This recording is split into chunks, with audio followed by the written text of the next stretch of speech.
PPT. Namun sebelum itu ingin saya ingatkan kembali ke teman-teman bahwa salah satu kunci kesuksesan Rasulullah SAW dalam mendakwahkan agama Islam tidak lepas dari pergaulan Rasulullah SAW. Sekali lagi, kesuksesan Rasulullah di dalam mendakwahkan agama Islam sehingga agama Islam bisa berkembang dengan pesat sehingga masuk ke Nusantara, yang pada akhirnya kakek nenek kita, buyut kita, orang tua kita, bahkan kita bisa menjadi Islam, tidak lepas dari pergaulan Rasulullah SAW. Rasulullah dikelilingi oleh orang-orang yang baik, Rasulullah dikelilingi oleh orang-orang yang luar biasa. Misalnya kita bisa mengambil salah seorang sahabat Rasulullah yang 4 misalnya. Sahabat Rasulullah itu ada Sayyidina Abu Bakar Siddiq. Sayyidina Abu Bakar Siddiq itu punya karakter orang tua yang bijaksana. Halo? Dikira anak-anak mau nggak ngedengerin orang tua? Mau ya? Tapi biasanya orang tua yang didengerin itu adalah orang tua yang bijaksana. Kalau ada orang tua yang dikit-dikit marah, pengen anak muda maju, tapi giliran anak mudanya maju diomelin mulu, itu berarti nggak bijaksana. Ya. Ada orang tua yang pengen anak-anak muda ini punya akhlak yang bagus. Ada orang tua yang pengen anak-anak ini punya aktivitas yang bagus. Tapi kalau ada anak muda yang beraktivitas bagus, aktivitas positif, diomelin mulu, ini berarti tidak bijak. Nah, sementara karakter yang ditampilkan oleh Sayyidina Abu Bakar Siddiq adalah orang tua yang bijaksana. Sehingga kemudian apa? Sahabat-sahabat Rasulullah yang lain yang muda mau mendengarkan perkataan Rasulullah SAW lantaran sebab salah satunya adalah segan kepada Sayyidina Abu Bakar Siddiq, karena Sayyidina Abu Bakar Siddiq merupakan orang tua yang bijaksana. Jadi kalau kita nanti jadi orang tua, kalau kita nanti jadi orang tua pengen didengerin sama anak-anak muda, jadilah orang tua yang bijaksana. Lalu yang kedua, misalnya ada Sayyidina Abu Bakar Siddiq. Sayyidina Abu Bakar Siddiq itu karakternya merupakan orang yang berani. Berani di dalam hal apa? Berani di dalam hal kebaikan. Halo, ini kita misalnya bisa ngambil contoh, misalnya begini, ada orang yang kerjaannya ribut, mulu lagi ngaji, terus ada temen yang berani ngomelin. Nah, itu berarti berani di dalam kebaikan. Tapi jangan dikit-dikit ngomel, jangan-jangan dikit ngomel, ada orang lewat sendirian dipalakin. Itu beraninya dalam hal yang negatif. Yang dimaksud oleh Sayyidina Umar bin Khattab, beliau memiliki karakter yang berani, tapi diberaninya di dalam hal amar ma'ruf nahi munkar. Lalu yang ketiga, misalnya ada sahabat Rasulullah Sayyidina Utsman bin Affan. Sayyidina Utsman bin Affan ini merupakan karakter orang kaya yang dermawan. Sekarang saya tanya sama teman-teman, kalau ada orang kaya yang dermawan, senang apa enggak? Senang. Tapi apakah semua orang kaya kita senangi? Enggak juga. Kalau ada orang kaya bakhilnya bukan main, pasti kita enggak senang. Betul apa enggak? Tapi yang namanya orang kaya ternyata pengaruhnya luar biasa loh, Bang.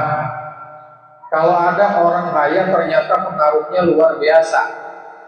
Mau saya sebutin nggak salah satu contohnya apa? Misal ada orang miskin, ini lagi ngumpul begini nih, lagi rapat kayak atau lagi apa gitu kan, lagi kongko, lagi ngopi, ada orang miskin kentut sembarangan. Kira-kira apa yang terjadi? Diomelin sama orang sebelahnya. Lu kentut sembarangan, nggak sopan santun, nggak tahu diri lu. Betul? Itu kalau orang miskin yang kentut. Coba kalau orang kaya yang kentut. Pret. Apa kita bilang? Masuk angin Pak Haji. Udah dikerikin apa belum? Betul nggak? Nah, itu gambaran bahwa ternyata orang kaya itu memang punya pengaruh yang luar biasa di dalam tatanan sosial masyarakat. Maka kalau mau kentut kita didengerin, maka kalau kentut kita terdengar merdu, jadi orang kaya. Insya Allah yang rajin ngaji di sini mudah-mudahan ke depan bisa menjadi orang kaya. Amin. Bisa mengangkat harkat dan martabat serta derajat keluarga. Amin ya Allah ya Rabbal. Yang laki-laki pun sama. Mudah-mudahan nanti jadi orang kaya. Kalau nggak jadi orang kaya minimal punya bini orang kaya. Amin. Tuh, Sayyidina Utsman bin Affan. Lalu ada lagi Sayyidina Ali bin Abi Thalib. Ali bin Abi Thalib itu merupakan karakter anak muda yang cerdas. Karena kecerdasan yang dimiliki oleh Sayyidina Ali bin Abi Thalib, akhirnya apa?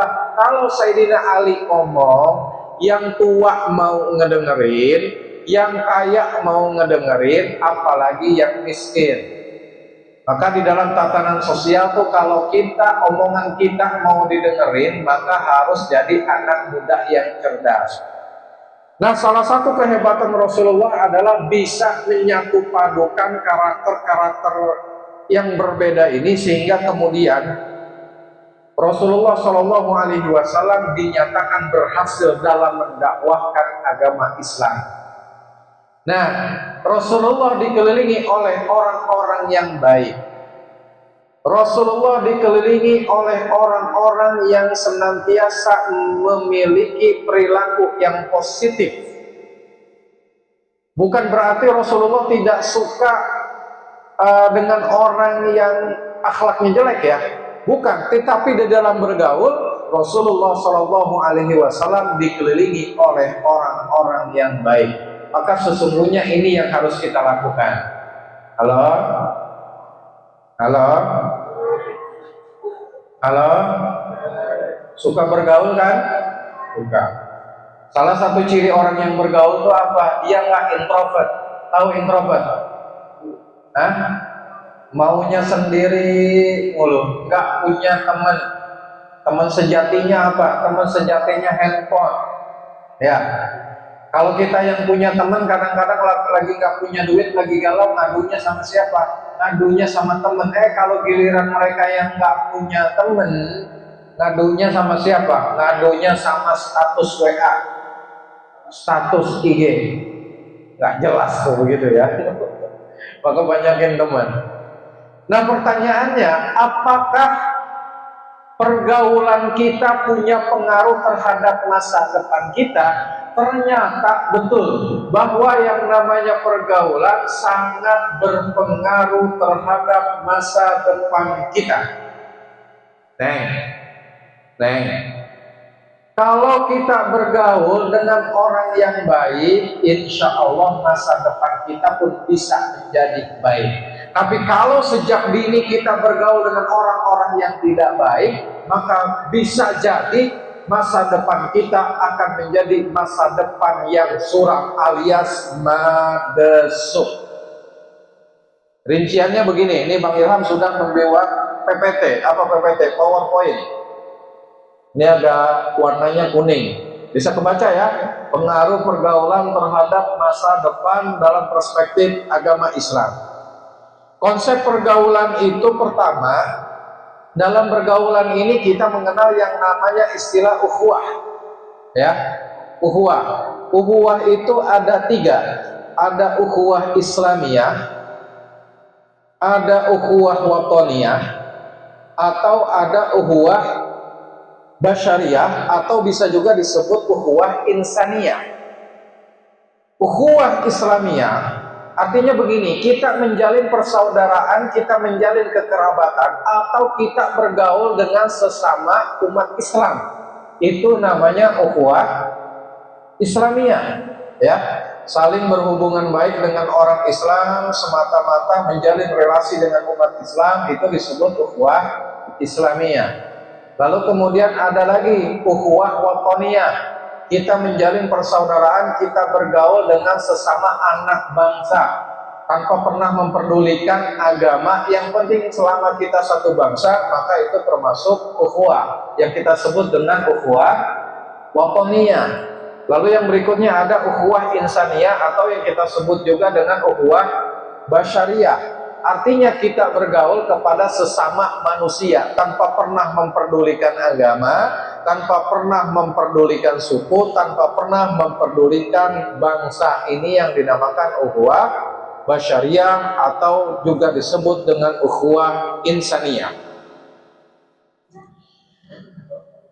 Yang pertama, ingat bahwa dalam bergaul itu kita punya satu konsep yang dinamakan saling tolong menolong. Halo?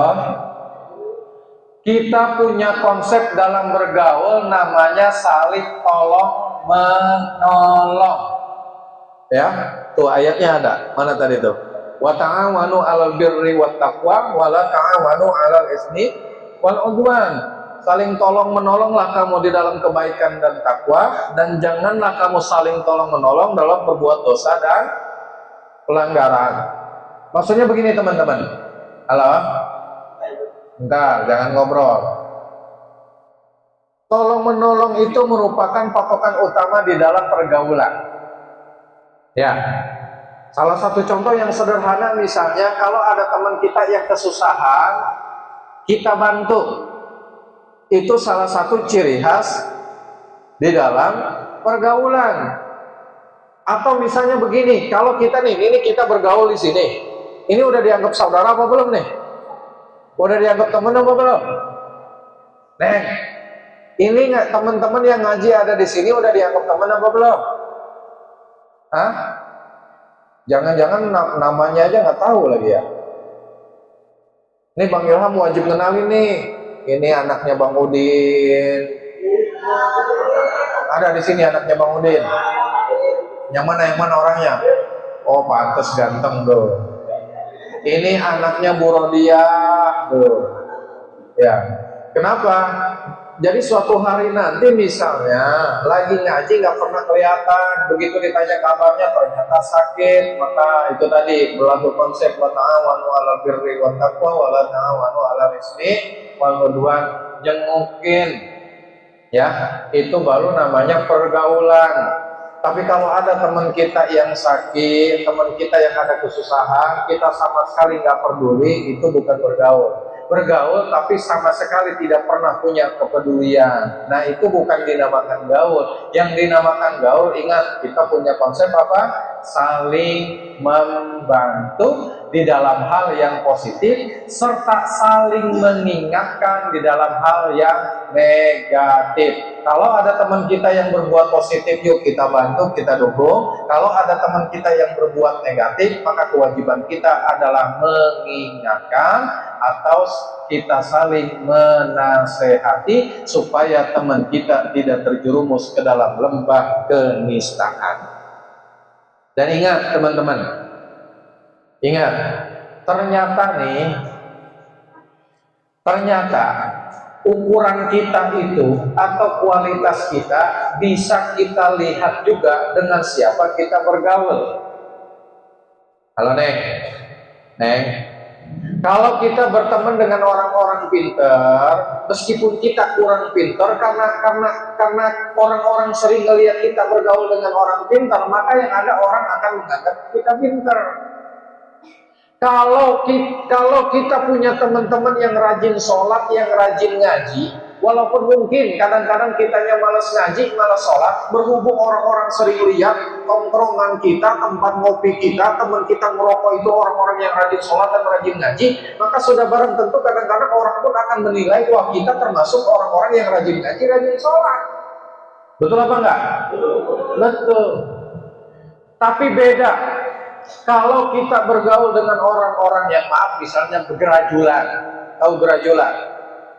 Orang yang nggak pernah ibadah, orang yang hobinya ngelawan sama orang tua, orang yang selalu berbuat maksiat, orang yang selalu berbuat negatif. Meskipun mungkin kita anak baik, meskipun mungkin kita rajin sholat, rajin ngaji, tapi kalau kita bergaul dengan mereka, orang-orang banyak melihat kita bergaul dengan mereka, maka bisa jadi kita pun dianggap sebagai orang yang suka berbuat maksiat, bisa jadi kita pun dianggap sebagai orang yang tidak baik. Kenapa? Yang orang lihat adalah circle kita, atau yang orang lihat adalah pergaulan kita. Betul ya? Ini misalnya lagi ada di majelis kayak begini, kita lagi ngopi, kita lagi ngerokok, kita lagi ngobrol nih, kayak begini nih, tiba-tiba ada polisi datang. Begitu diperiksa, ternyata teman kita ada yang bawa narkoba. Kira-kira nih polisi, kita yang bergaul di situ diciduk apa enggak? Diciduk semua. Kenapa? Semuanya dianggap tersangka. Nah, itulah satu tanda bahwa ternyata pergaulan itu sangat berpengaruh di dalam kehidupan kita. Dan ingat, Rasulullah memberikan gambaran bahwa kualitas kita, citra kita bisa terlihat dari teman kita. Kan ada hadis yang begini ya, kalau kita bergaul dengan tukang minyak wangi, maka harumnya itu bakal kebagian. Betul apa enggak? Tapi kalau kita bergaul dengan orang pandai besi, misalnya, tahu pandai besi? Pernah lihat nggak pandai besi? Atau yang orang yang setiap hari ngelas deh. Orang yang setiap hari ngelas itu, maaf, biasanya pakaiannya bau abok. Hah? Kenapa? Karena pengaruh gelas itu tadi, pengaruh asap. Nah, kalau kita bergaul dengan mereka, dekat dengan mereka, maka bisa jadi baunya kebagian, atau minimal apinya kecipratan, atau kena asapnya. Gitu ya. Nah, itu satu gambaran.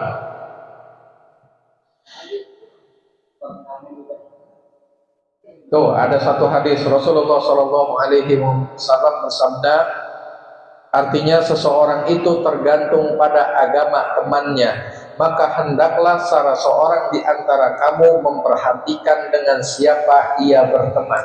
Nah, yang tadi saya jelasin tuh, hadis ini menunjukkan bahwa pergaulan memiliki pengaruh langsung terhadap pembentukan karakter dan moral seseorang.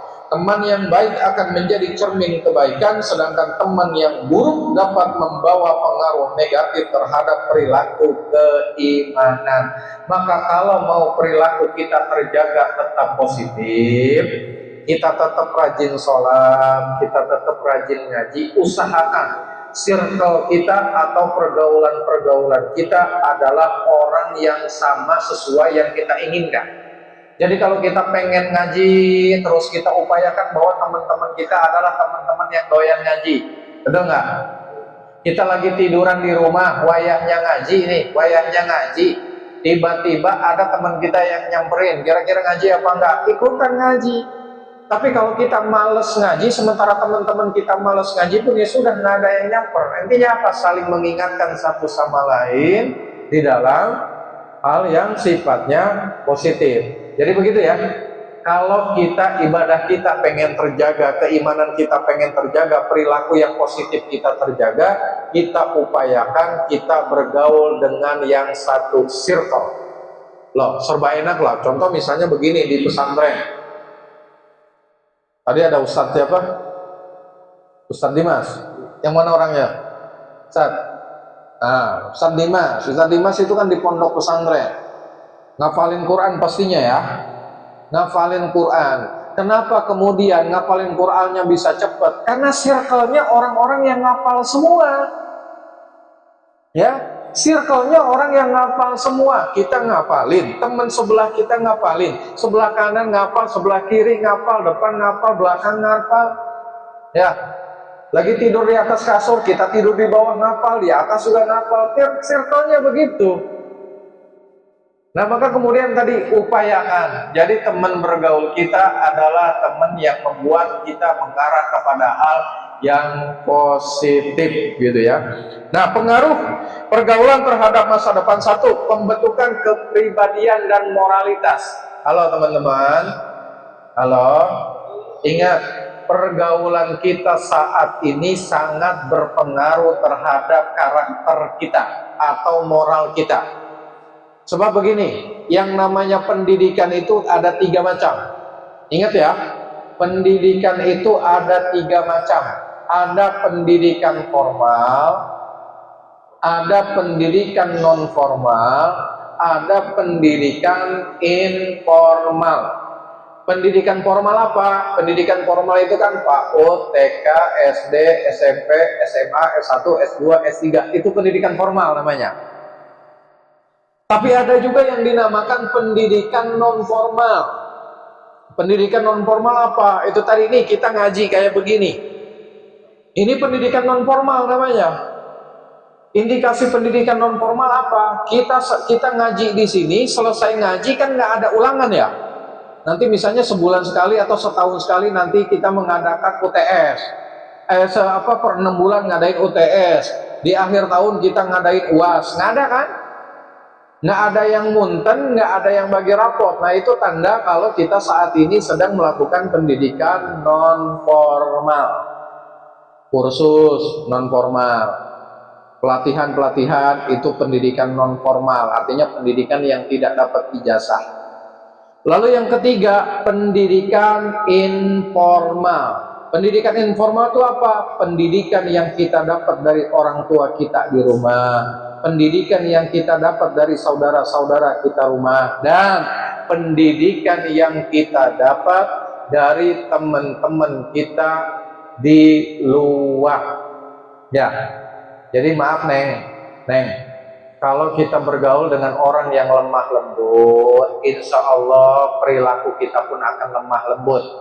Tapi kalau kita bergaul dengan orang yang kasar, bisa jadi suatu hari nanti ini akan membentuk perilaku kita yang kasar.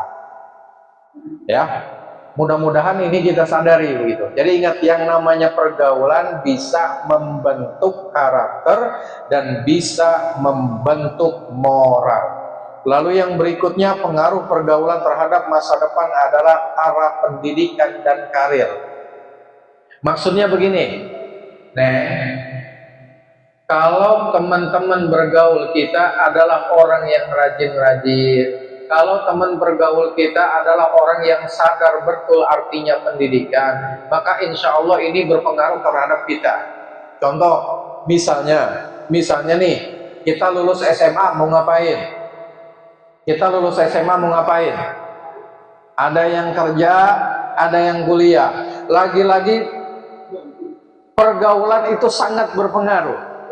Kalau memang mayoritas nanti teman-teman kita milih kerja, biasanya suka ke bawah-bawah. Tapi kalau dari awal sudah kita bicarakan, nanti seandainya saya lulus sekolah, saya mau kuliah di UIN. Seandainya nanti saya lulus sekolah, nanti saya mau kuliah di UI. Seandainya nanti saya lulus kuliah, saya mau kuliah di UNJ. Nah, ini secara tidak langsung kita sebagai teman itu akan ikut termotivasi.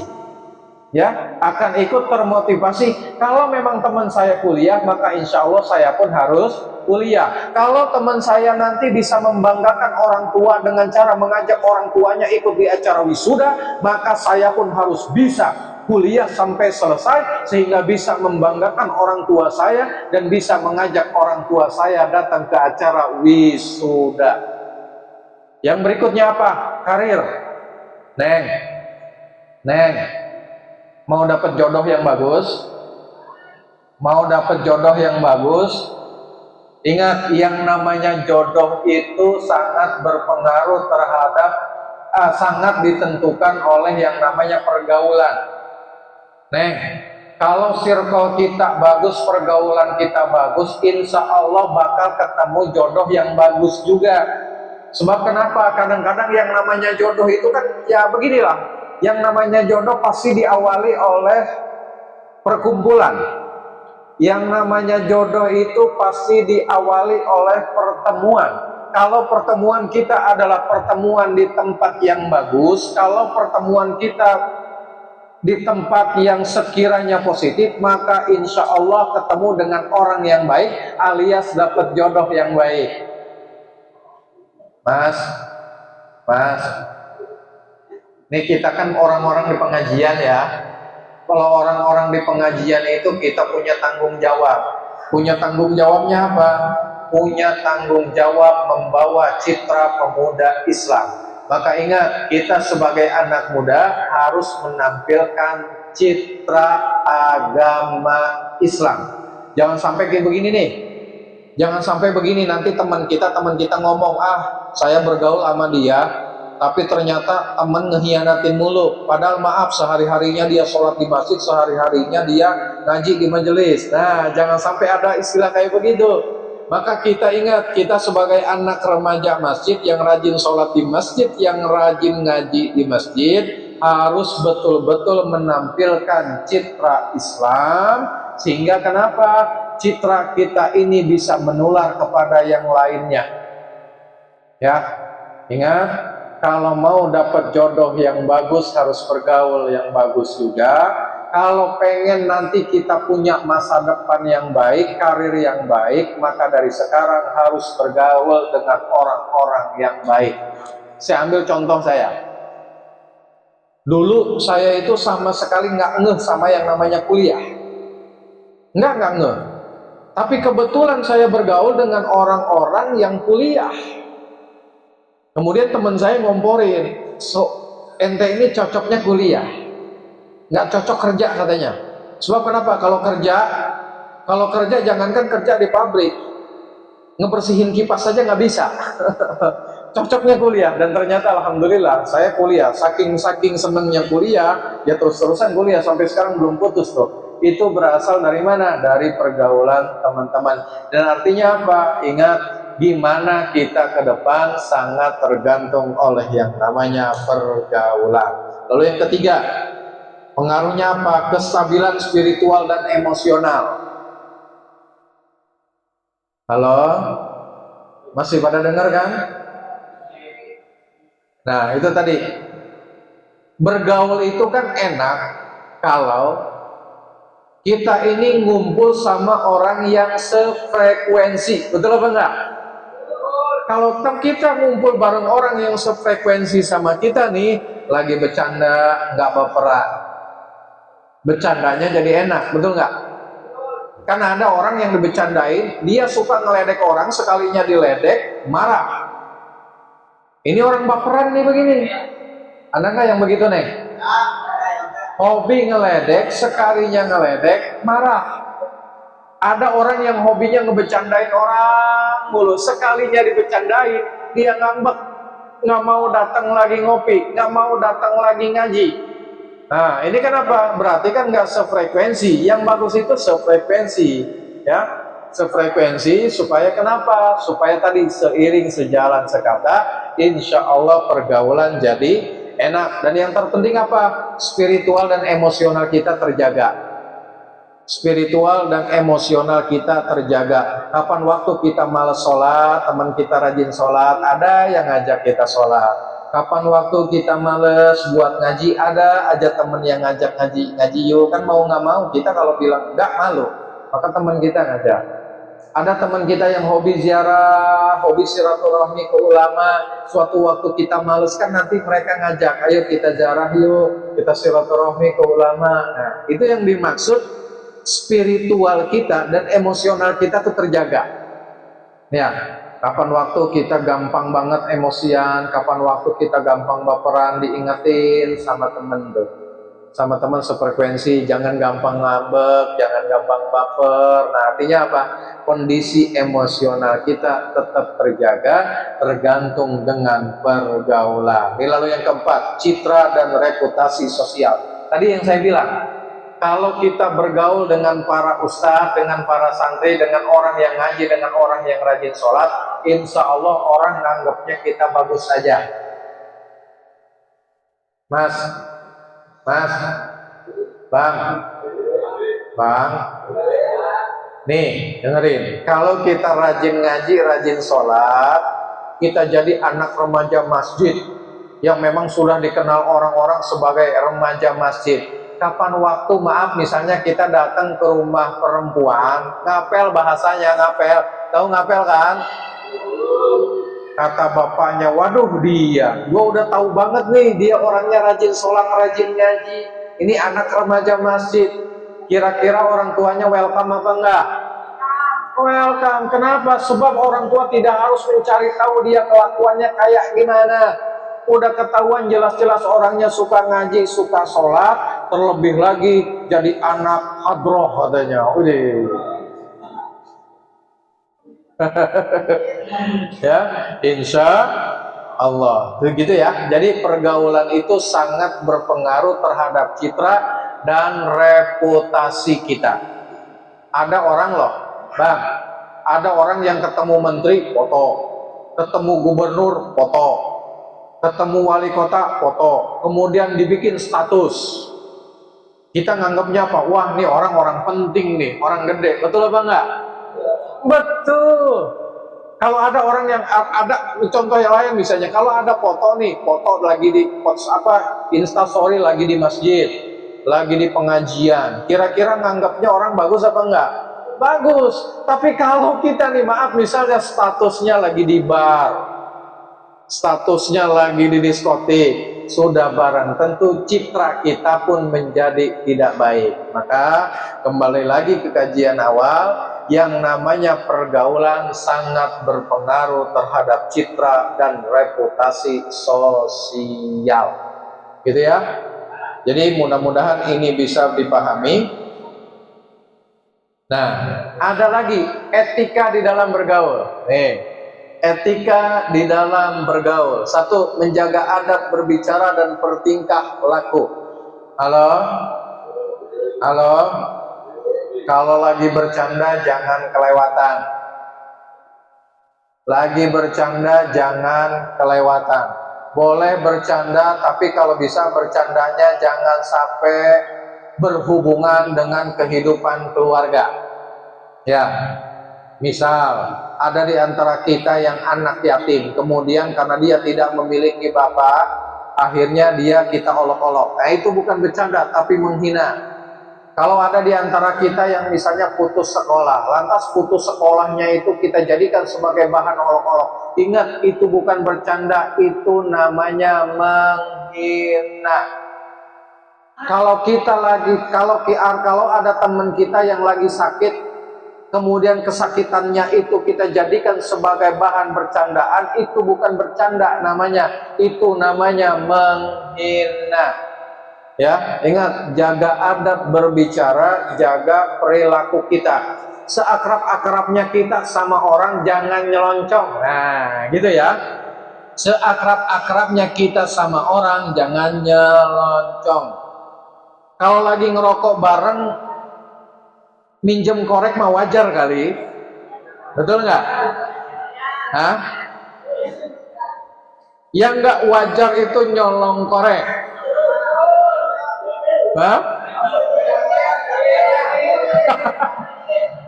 Ya, Neng? Hah? Neng? Dalam bergaul minta kadang-kadang join makan, join minum, wajar apa enggak? Wajar. Ya, yang nggak wajar tuh apa? Dia minjem minum kita, kemudian minumnya itu sebotol dia bawa. Nah, ada nggak yang begitu? Ingat, kalau Bang, boleh bercanda, boleh asik, tapi ingat, jangan konyol, jangan nyeloncongan. Lagi ngerokok bareng silakan pinjam korek, tapi jangan sampai korek itu kita kantongin kemudian kita bawa. Ingat, korekmu itu bisa membawamu ke neraka. Nah, lalu yang berikutnya, etikanya memilih teman yang soleh dan berilmu. Syukur-syukur kita bisa bergaul dengan orang yang baik, terlebih lagi syukur-syukur kita bisa bergaul dengan orang yang berilmu. Jadi kapan waktu kita melakukan kesalahan, teman kita bisa ngebilangin. Ya, kapan waktu kita melakukan kesalahan, misalnya maaf nih, halo, Bang, ada teman yang curhatnya nyurhatin orang tua. Misalnya tadi kenapa? Tadi dia ngebentak orang tua. Nah, temennya, kita sebagai teman pertama harus ngebilangin bahwa ngebentak orang tua itu nggak boleh. Jangan kita komporin. Iya, emang orang tuamu lo kurang ajar. Jangan sampai begitu tuh, ya. Ya. Syukur-syukur kita bisa bergaul dengan orang yang soleh, terlebih jauh lebih cakep seandainya orang yang soleh itu adalah orang yang berilmu. Lalu yang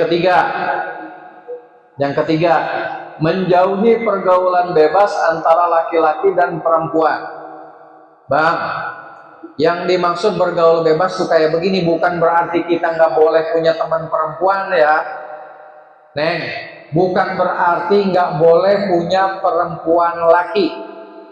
Boleh bergaul dengan laki-laki, yang laki-laki pun boleh bergaul dengan perempuan, tapi ada batasnya. Ya, harus tetap menggunakan rambu-rambu hukum agama dan hukum sosial. Bang, ini di dalam majelis begini kalau ada perempuan semangat apa enggak? Semangat ya. Kalau nggak ada perempuan, roman-romannya rada malas-malas kita, betul nggak? Semangat menjadi berkurang, nggak punya motivasi, walaupun dalam hati ngegerendang. Dalam hati ngegerendang itu batasannya nggak ada transparan lagi, jadi kita nggak bisa ngelihat gitu kan. Bergaul dengan perempuan tuh boleh. Begitu juga sebaliknya, perempuan bergaul dengan laki-laki boleh, tapi nggak boleh kebablasan. Paham kan kalau saya bilang kebablasan? Nah, ingat, yang nggak boleh kebablasan. Ustaz, saya bergaul sama temen, yang namanya temen nggak masalah deh. Berdua-duaan, nah itu yang nggak boleh. Bergaul sama teman, sesama temen nih, laki dengan perempuan, tahu-tahu di WC berdua. Itu kira-kira gimana anggapan kita? Wajar apa enggak? Jangankan di WC berdua, di tempat sepi berdua aja nggak pantas, betul apa enggak? Iya. Maka tadi kalau memang bergaul dengan laki-laki dan perempuan nih, bukannya nggak boleh nih bergaul dengan laki-laki perempuan, ngobrol di tempat rame nih kayak begini, betul nggak? Kecuali ada sesuatu yang diungkapkan kan bisa lewat WA, betul nggak? Iya. Ya, silakan bergaul, tapi ingat ada batasannya. Lalu yang keempat, saling menasehati dalam kebaikan dan kesabaran. Ayatnya hafal kan? Wal asri innal insana lafi khusrin illal ladzina amanu wa amilus solihati wa tawassau bil haqqi wa tawassau bis sabr. Yang namanya manusia itu merugi kecuali orang-orang yang beriman dan orang-orang yang beramal soleh. Dan ternyata orang yang beriman pun masih merugi, orang yang beramal soleh pun masih rugi, kecuali mereka yang saling menasehati di dalam kebaikan dan saling menasehati di dalam kesabaran. Jadi kalau suatu waktu kita melakukan kesalahan, kemudian ada teman yang nasehatin kita, jangan marah.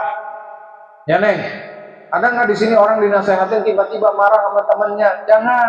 Justru kalau ada yang nasehatin kita, bilang makasih, alhamdulillah udah dinasehatin, alhamdulillah udah diingetin. Sebab dalam bergaul kan begini, dalam bergaul itu kita harus saling menasehati di dalam kebaikan dan kesabaran.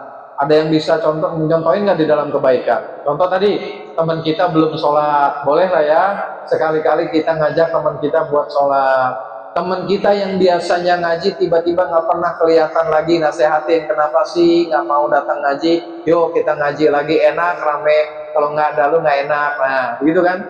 Lalu apalagi kesabaran. Ada teman yang lagi galau misalnya karena diputusin sama pacarnya, dinasehatin sama temennya, udahlah move on, yuk sama-sama kita datang pengajian, sabar, insya Allah akan Allah berikan yang jauh lebih baik. Nah, saling menasehati di dalam kebaikan dan saling menasehati di dalam kesabaran. Yang berikutnya, etikanya apa? Menghindari ghibah, fitnah, dan permusuhan. Neng,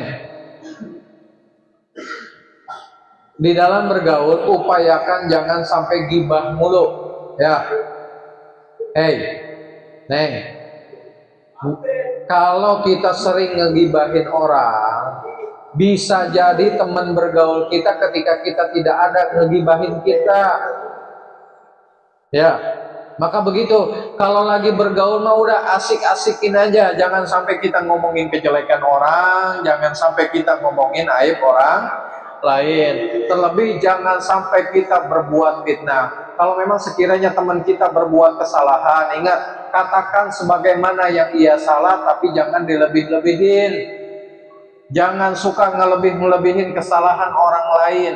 Syukur-syukur kita sebagai teman bisa nutup aibnya. Bukankah selama ini kita diajarkan untuk menutup aib orang lain, apalagi itu aib teman kita. Ya, kalau ada teman kita yang berbuat kesalahan, nih kita sebagai teman kita upayakan untuk nasehatin. Kedua, kesalahannya itu jangan kemudian kita sebarkan kepada orang lain. Itu bukan teman namanya, itu musuh dalam selimut.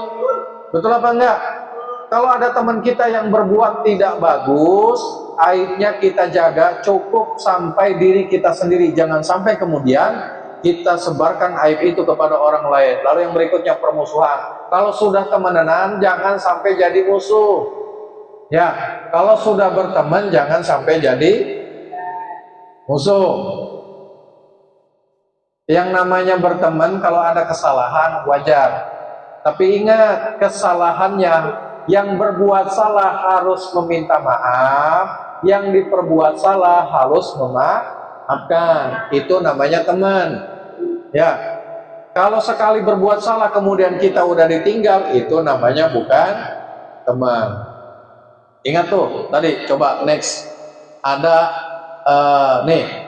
Ini tantangannya. Kemajuan teknologi informasi dan media sosial telah membuka ruang pergaulan tanpa batas. Remaja dan mahasiswa kini dapat berinteraksi dengan siapapun di dunia maya tanpa filter moral yang baik. Ya, Neng, bergaul dengan orang itu sekarang gampang, tapi maaf, bergaulnya di medsos. Di dunia maya itu pertemanan yang semu. Kamu kalau lagi nulis status di IG, banyak kan yang lihat? Banyak, tapi percaya itu hanya sebatas pertemanan yang semu. Pertemanan yang realistis itu apa? Nih. Kamu bergaul nih, yang laki-laki bergaul dengan laki-laki, yang laki-laki bergaul dengan perempuan, yang perempuan bergaul dengan laki-laki, saling mengunjungi, saling tolong-menolong, saling memberikan nasihat. Ini nih pergaulan yang realistis. Kalau di dunia maya itu semu. 100 orang teman kamu di media sosial, ketika kamu sakit belum tentu 100 orang itu nengokin kamu semua. Tapi yang di sini insya Allah selain nengokin juga mendoakan kita. Contoh kayak tadi, kalau Ustadz Muklis Nur lagi sakit kan kita doain kan? Itu contoh pergaulan namanya. Contoh pergaulan saling mendoakan, contoh pergaulan yang real, yang memang betul-betul pertemanan didasari atas sifat yang baik. Nah, lalu berikutnya nih ada ininya. Tadi teman yang teman yang buruk lebih berbahaya daripada musuh yang nyata. Bang, teman yang buruk jauh lebih berbahaya daripada musuh yang nyata. Kita curhat sama musuh mungkin nggak? Nggak mungkin kita bisa curhat sama musuh. Kita curhatnya sama teman. Tapi kalau teman kita ini teman yang nggak bagus, bisa jadi kita curhat sama dia, kemudian aib kita disebarin sama orang lain. Nah, maka itulah yang dinamakan bahwa musuh atau teman yang buruk itu lebih baik, atau musuh teman yang buruk lebih berbahaya daripada musuh yang nyata. Kalau musuh mah udah jelas ketahuan memang itu musuh kita. Tapi kalau teman yang buruk, kita anggap dia orang baik.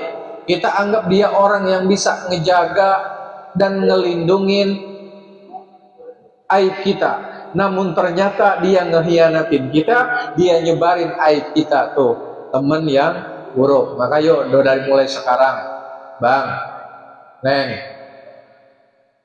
nih yang ada di sini, coba untuk saling mengenal satu sama lain. Mungkin usianya beda-beda. Ada yang kuliah, ada yang SMA, ada yang SMP, ada yang SD. Yang tua harus nyayangin yang muda. Yang senior harus sayang sama juniornya. Tapi yang junior ingat harus hormat sama senior. Yang lebih kecil, yang lebih muda harus hormat sama yang lebih tua. Konsepnya begitu, ya. Yang tua harus sayang, harus menghargai yang lebih muda.